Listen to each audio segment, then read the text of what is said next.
Reporting today from the Euro-Asia Division and the city of Moscow, we are the media missionaries of Network 7 Media Center, and this is Mission Sonlight. In January 2008, just 10 years ago, Network 7 Media Center began reaching local churches with Mission Sonlight. That first quarter emphasis was the same location as our current quarter, the Euro-Asia Division. As you can see, technology has upgraded the look and style of Mission Sonlight, but our commitment to telling the story of Jesus still holds true.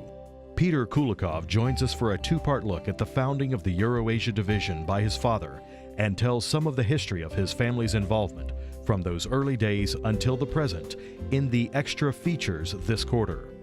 Today, he talks to us about the influence of the intrepid and renowned Moscow International Church. He begins with a look at Moscow itself.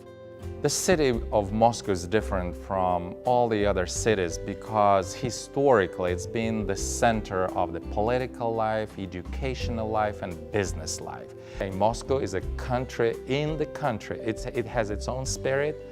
It has its own level of life. Moscow is still a key global player because of its historical position, its influence.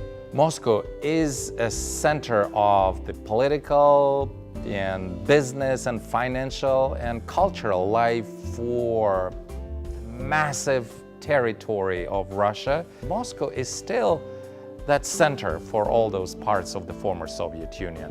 And everyone is looking first at what Moscow has to say before they make their decisions in all those areas around Russia. The global influence of this city called for a church that would meet the expectations of the metropolitan membership and its international guests.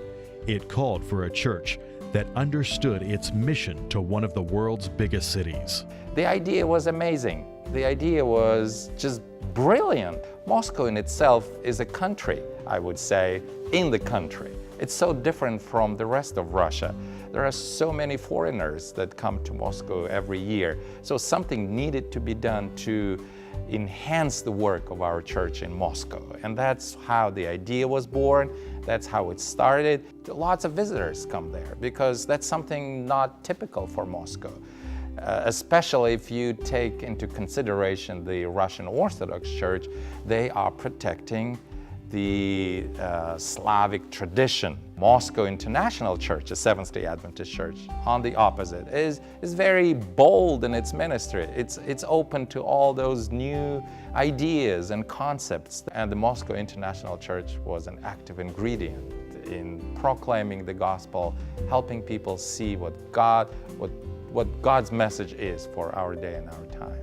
They're doing a fantastic job to spread the gospel across Moscow. Due to its history and location, Moscow International Church has developed wide-ranging influence when it comes to church growth and evangelism. And there were all kinds of students and professors and business people coming from all over the world to work in Moscow. And they needed a place where they could use not just Russian language, but also English language for their worship services. And that's how the idea was born by the leaders of our Moscow conference. They wanted to have a place where all those international students and business people would feel at home worshiping the Lord. We see in the news that the freedoms of Christians in Russia seem to be closing down. While in some areas there has been little impact, others have been warned and persecution has been felt. Despite the obvious impact of a tumultuous political and religious climate, in 2017, Hope Channel was able to launch here, and the good news of Christ's return is being proclaimed. In spite of the fact that the doors of freedom are closing in Russia, we were still able to start to launch a satellite broadcast for the Hope Channel Russia. At Moscow International Church, there are actually 3 congregations meeting various needs, 2 meeting on Sabbath morning in different locations within the building and another in the afternoon. While they operate independently, they also cooperate with one another for the kingdom. It was amazing to see how a young team of our professionals was working where Moscow International Church is meeting setting up the equipment, establishing the connections with the satellite networks. They were excited. They were so happy they could do something different. And not just the Adventist channel participated in that television channel, but also the Trinity Broadcasting Network, the Russian branch of the Trinity Broadcasting Network, also was on board with having a live broadcast of the meetings from that same building. As you can see, the truth as it is in Jesus is unstoppable and spreading across the Eurasia division. This 13th Sabbath, members of the church in Rostov-on-Don, another large influential city to the southwest, will begin to build a new center of influence that will reach thousands in their community. We'll hear how they are still able to work with government leaders in areas of agreement, such as health and community support. Last week we had an interesting experience in the Adventist Church in Russia. It was the first time that the government allowed the church to hold medical, lifestyle programs to be taught at the expense of the state for the people of Russia. Using lifestyle programs as an entering wedge, we are able to touch the hearts and needs of the people, including government leaders here in Russia. Further to the south and east, in Tokmu, Kyrgyzstan, Heritage Christian School is growing again, and you will learn how they are telling the story of Jesus to hundreds of unchurched youth attending their school. Today we have 330 students from 18 different nations. Parents reserve their space a year in advance. By 9 months ahead, every desk is full and there is no room for any new children. They like the attitude of the teachers with their kids. They appreciate the academic strength of Heritage and they trust to send their students here. The number one reason is the moral compass of Heritage Christian School.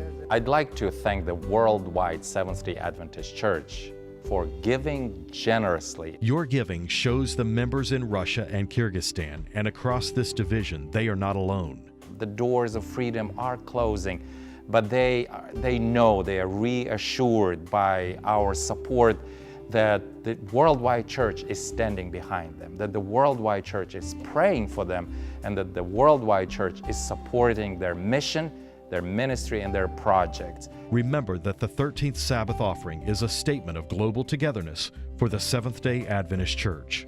Join our global family, support your fellow believers from across the Eurasia division, and give as you prayerfully are led to do so. Reporting from the city of Moscow, this is Mission Sonlight.